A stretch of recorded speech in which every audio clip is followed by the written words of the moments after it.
Welcome to the deep dive. We're here to cut through the noise and pull out the key nuggets from source material. And today we're looking at something really central to national strategy, economic ambition too, developing a key region. Our source is an article titled Senatores Card Huyo Ulyo Huya Hudo Huyo. That's National Projects and Sinai Development from elbalad.news. So our mission is to really unpack what this specific article highlights about these big national projects in Sinai. Let's get into it. Yeah, what's fascinating, I think, is how these kinds of projects, especially in places like Sinai, so strategically important. They're not just concrete and steel. They really tell you a lot about a nation's long-term thinking, its economic goals, maybe even its geopolitical posture. They're big statements. That makes a lot of sense. Okay, so let's start with Sinai itself then. What jumps out from the article about why this region is such a focus? Why poor resources here? Well, the article seems to really emphasize Sinai's unique position, both geographically and strategically.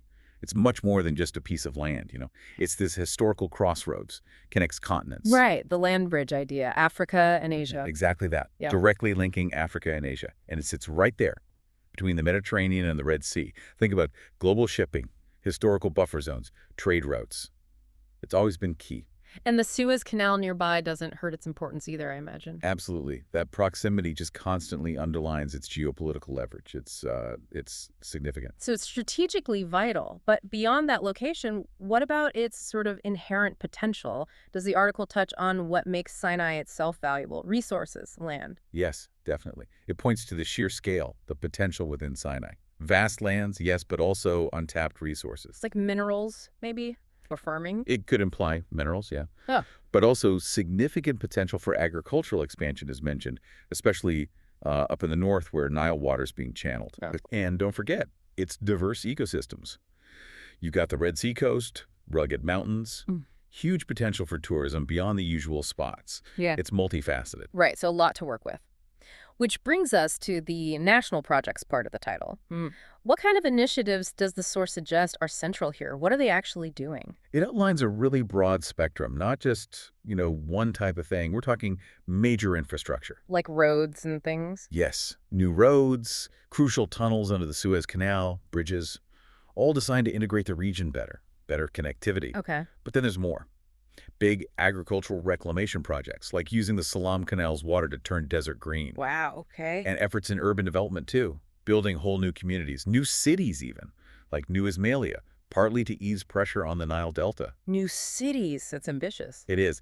Plus, essential water resource management to support all of this new activity. It's a multi-pronged effort, really hitting resources and resettlement. That is quite a list. It sounds like, as you said, these aren't just standalone projects, but part of a bigger vision.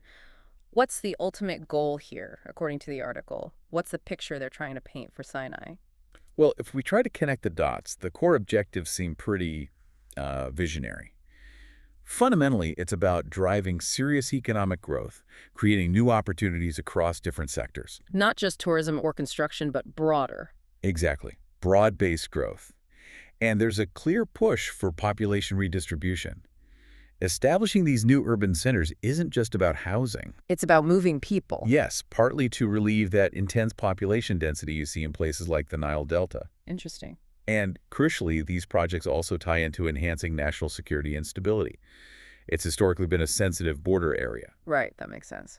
So ultimately, the vision seems to be about fully unlocking Sinai's potential, which is vast and largely untapped for everything from tourism and industry to large-scale agriculture. That security and population aspect is quite something. And as you're listening to this, what really stands out to you about the ambition level, it's huge. Because doing all this, especially in a place like Sinai, it must face some serious challenges, right? Does the article hint at any of the difficulties? That's a really important point, Right. the practicalities. And yes, while the article's focus is positive, Yeah. it does implicitly touch on significant hurdles. Such as? Well, just the logistics, Yeah. for starters. Developing such a huge, often harsh desert environment, that's a massive technical challenge. The terrain, the climate. Yeah, not easy. Then there's the cost. Right. The financial investment needed is just monumental. It's not a one-off payment. It's ongoing. Right. Billions, I assume. Easily. Yeah. And perhaps most critically, the source kind of underscores the need for really sustainable integrated planning. Yeah. Meaning making sure all these different projects actually work together, build on each other. Yeah. Without that kind of joined-up thinking, you might get individual successes, but the overall long-term success, well, that could be jeopardized. Coherence is key. Okay, so pulling it all together from our deep dive into national projects and Sinai development, we've seen first Sinai's undeniable strategic importance, location, resources, the whole package. Second, the sheer breadth of these national projects, infrastructure, water, new cities, agriculture. It's comprehensive. And third, the really ambitious national goals driving it all: economic transformation, security, population balance. Exactly. And maybe a final thought to leave you with. Consider how these kinds of massive, focused development efforts in strategic regions like Sinai, how they can fundamentally reshape a country's entire future path, not just economically, but its place in the world. What are the long-term transformations, maybe ones we can't even fully see yet, implied by undertakings this big? It's worth thinking about. Thank you for joining us on this deep dive. We hope exploring these major national endeavors has given you some food for thought.